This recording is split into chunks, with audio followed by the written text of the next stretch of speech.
Ladies and gentlemen, welcome to Opinion Machine, the show where we talk about all things gaming. My name is Killjoy, and today we're going to be talking about Mad Max, the game that came out in 2015.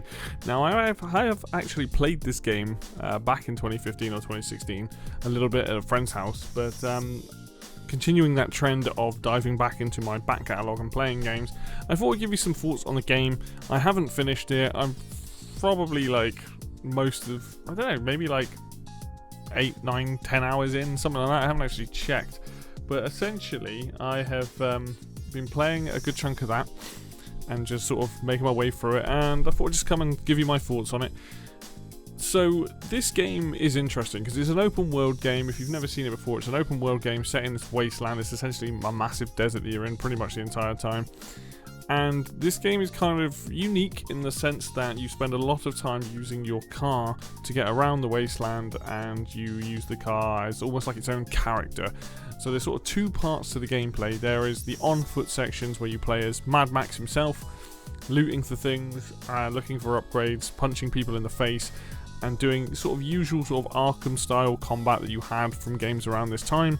And then the other side of the gameplay is you in the car that you can upgrade along the way. You get different frames, different bodies, all these different parts of the car, and you upgrade the car and you use it to do side objectives. You use it to damage other cars, race down things, pull down towers, take out snipers, all these kind of things you can do with the car. And it kind of makes this game a little bit more unique than most other open world games because the car itself is very much its own character. So let's talk about sort of the pros and the cons to this game, starting with the good stuff. So the gameplay is somewhat unique when you're in the car. I won't say that the max on-foot sections are.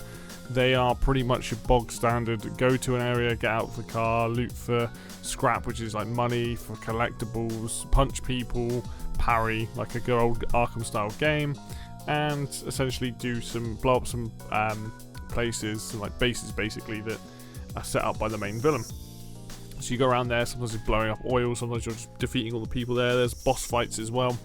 So this your kind of usual affair that you'd expect from like an open world game of you playing as a character running around. The flip side of that, and there's nothing really wrong with that, it's just if you've played games from the time, you know that we're all very similar.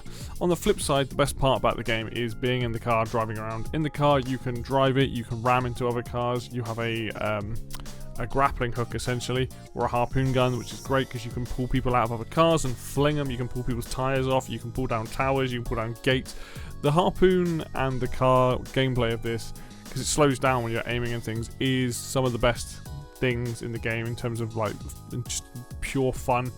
You're driving around, once you get nitro and you can move faster, you can ram harder, you've got jumps and things. Like the car focus is really just very prominent, and it's just fun to just get in the car and drive around. There are other vehicles in the game, but your main vehicle, the Magnum Opus, is the one that you've done and put all the upgrades and things on. You can steal other people's cars, stick them in your garage, and you can take them out at any point. You also get a car with a dog in it. The dog helps you do one of the side objectives. But the main car in the game is where it's at. You can use your shotgun from the car, you can use a sniper rifle from the car, and you can also use the grappling hook. So you get different styles of gameplay from it. Allows you to tackle things differently, but primarily driving around and grappling hook things are kind of fun, and that's where a lot of the gameplay revolves around. And because of that, like I said, the car kind of feels like its own character, so that's good. The world that you're driving around, this wasteland, is very much designed for this car. There are quote-unquote roads which you will drive better on than driving off-road, because to start with, your car isn't really well equipped with it.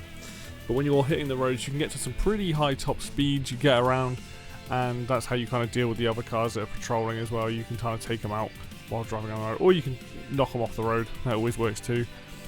The world is kind of cool though, because you have these different areas. Because obviously the game is a desert, but there are different areas to it. You can go to a more canyon-focused place. There's different towns you can go to. There's a lighthouse you go to, because there used to be an ocean. Basically, there used to be an ocean. So there's lots of sunken boats, places like that. There's really interesting places to go.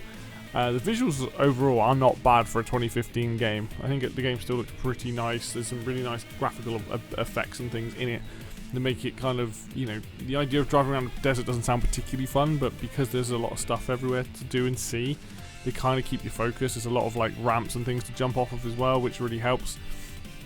And so between the gameplay of the car and the world that you're driving around. Like, that's like the main focus of the game, and I can definitely say that's the bit that I've enjoyed the most, compared to being Max and being on foot and doing those sort of sections. One thing that they kind of get right in this game is there are a lot of upgrades in this game. There's stuff tied to scrap. So what happens is as you collect scrap through the games, you get more and more scrap. That is your currency to buy upgrades for the car, for Max. As you upgrade strongholds, you can gain extra extra bonuses from those. They also, the more places you liberate, the more scrap you get every, I think it's like 10-15 minutes in-game time or something, which is cool. So you'll always have like a good cash flow coming in. And you can use that to upgrade the car. So the car, it could be things like better nitro, more armor, reduced damage, putting spikes on the car so people can't stay on the car, adding spikes onto the wheels to ram people, things like that. And then you've got Max's stuff, which is like his shotgun and some of his other gear and how he fights and things. And then you also have Max's other upgrades, which you get from seeing this crazy guy in the desert. You speak to him and you basically get like increased health, increased water, increased food, all these different things. So they kind of, a lot of it's kind of generic, but I will say you upgrade at a fairly steady pace. If you save up your scrap, you can get quite a lot of upgrades in one go, and it does make a big difference. The more you upgrade the car, you will notice they're like, oh, I can do all kinds of things. With the upgrade tokens that you get from doing challenges like run over 10 people and things like that, you get them pretty thick and fast as well. So for like every 10 that I get, I kind of just go and find the guy and upgrade.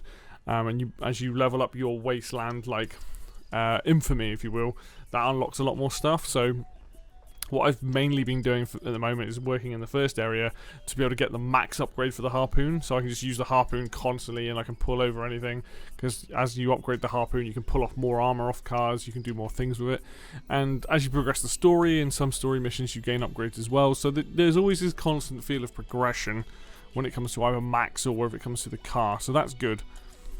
But the game, for the most part, most of the side objectives are pretty standard. There's nothing too crazy. Attacking the like the strongholds are kind of fun. Pulling down towers and stuff like that is kind of fun.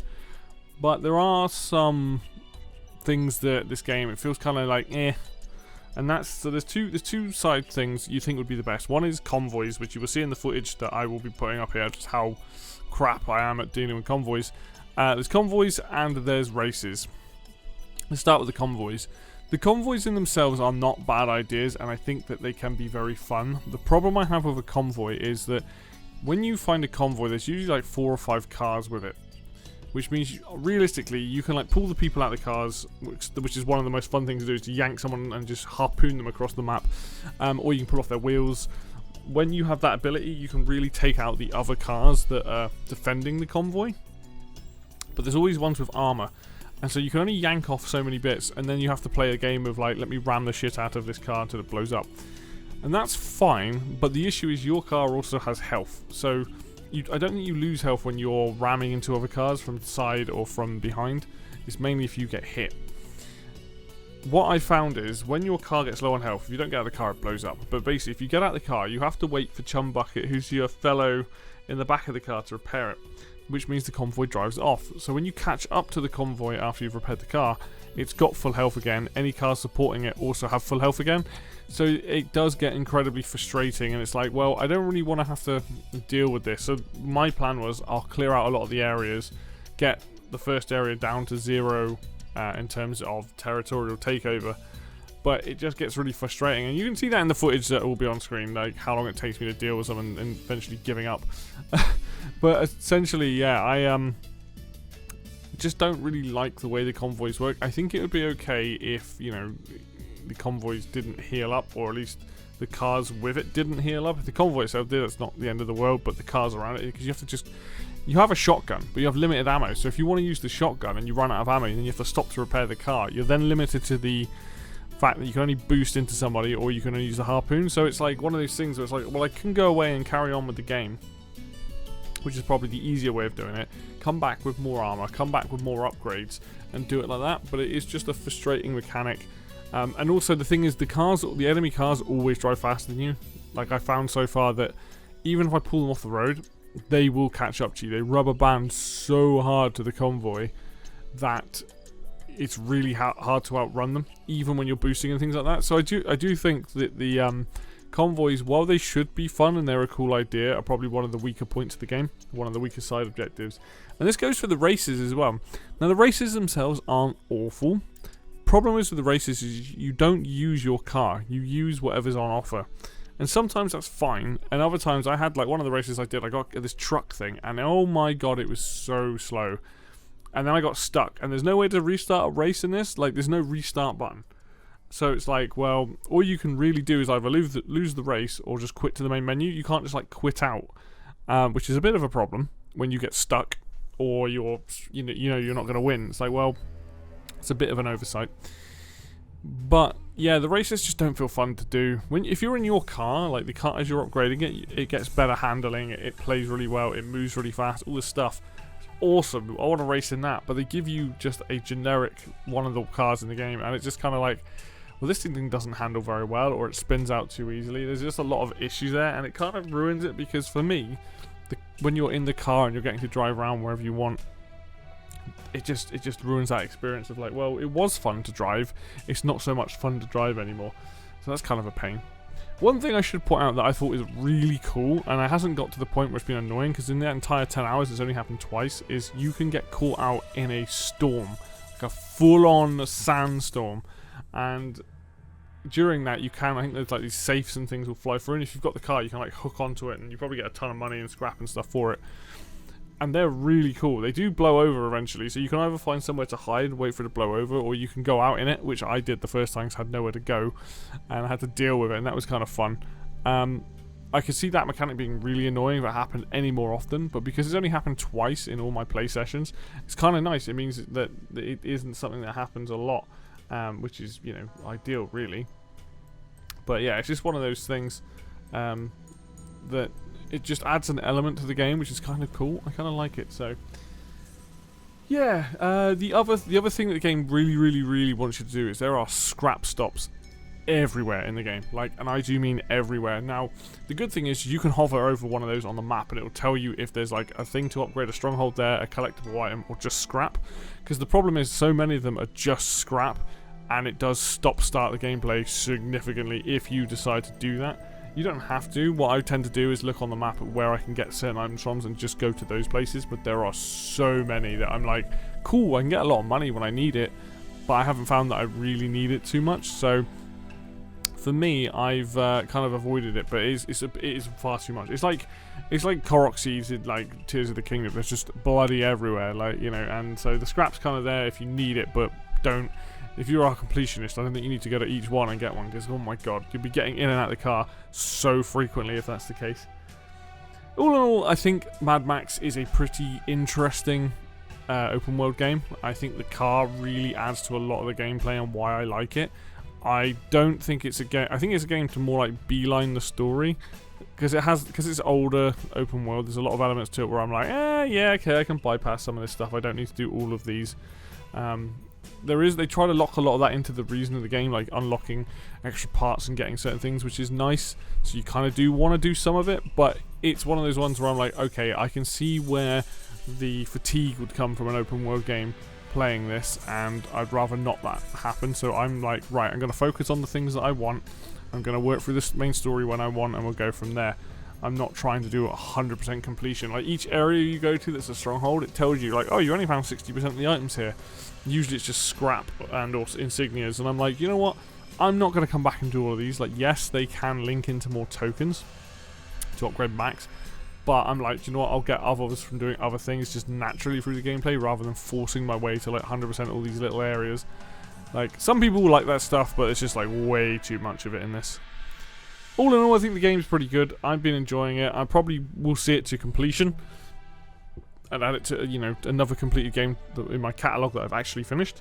But if you have any passing interest in a game that's a little bit different from most other open world games, then I would recommend checking this out. You can get it pretty cheap. It's always on sale now, so, you know, pick it up. This game you should pick up for like 15 quid or less. Like, I think it's pretty decent for that. You will get a lot of hours out of it, so. But there you go, that's my thoughts on Mad Max, the game from 2015. Hopefully you enjoyed this video, so if you do, hit the like button. If you want to see more content like this, and especially at the moment where I am covering some older games, hit the subscribe button so you can see when they go live. Links for Facebook and Twitter are in the description down below. And as always, I will see you next time.